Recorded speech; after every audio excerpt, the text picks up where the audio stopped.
bit because you and your company have done radon testing for a long time, especially in the Charlotte area. And how do y'all ever seen this little box, y'all, the continuous monitoring device? I see some looks they have not, Preston. So again, that might be something to talk about too. But kind of give us an overview. What's going on in Charlotte? Are we having more radon testing at Lake Norman and Charlotte than ever? The same? What are you finding? Yeah, I mean, we're testing a lot more, obviously because the classes, that's contributing to it. But 1 out of 15 homes nationally have radon. I don't have a scientific number for our area, but I would venture to say for us, it's probably about 1 out of 25. And I would definitely recommend testing. I wouldn't want to be the broker that told a potential client not to test. In fact, if they did not want to test, I would probably get something in writing that shows that you showed them or offered it, to protect yourself. The 21,000 cases of lung cancer happen a year. Deaths that are they connected to radon. Radon is the second leading cause of lung cancer, right behind smoking. And it's really important, to test for radon and for your client and for liability purposes. Another thing that can affect radon is the barometric pressure. And what that means is if you test during times of storms, things like that. And people ask me all the time, can you go in and out?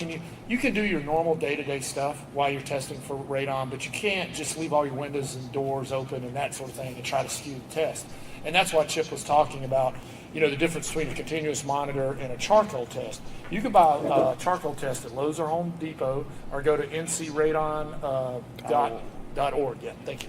And get them there. If you're testing your own house, I'd highly recommend this. It's like $15 because you're going to be, you're going to do it the proper way. You're going to follow the directions.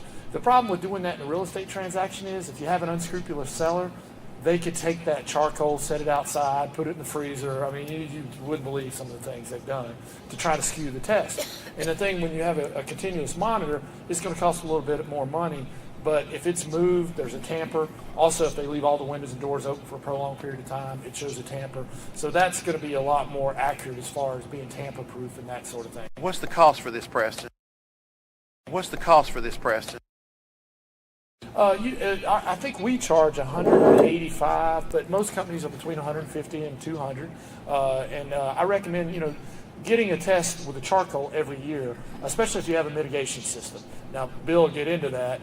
In the old, back when you taught it before, that was a material fact, if I'm not mistaken. But now, because builders are putting them in as a preventative type thing, because when you say it's a material fact that there's a radon mitigation system, you're insinuating there is a problem. And builders didn't like that because they are putting it in as a preventative thing, which there isn't a problem. They're just trying to be proactive. So from now, if I'm the bill, talk about this a little more. It may not be a material fact. Good deal. Well, thanks, Bill. Let's give Preston a hand, cause can you stay around during this next break, 9:45 to 10? Yep.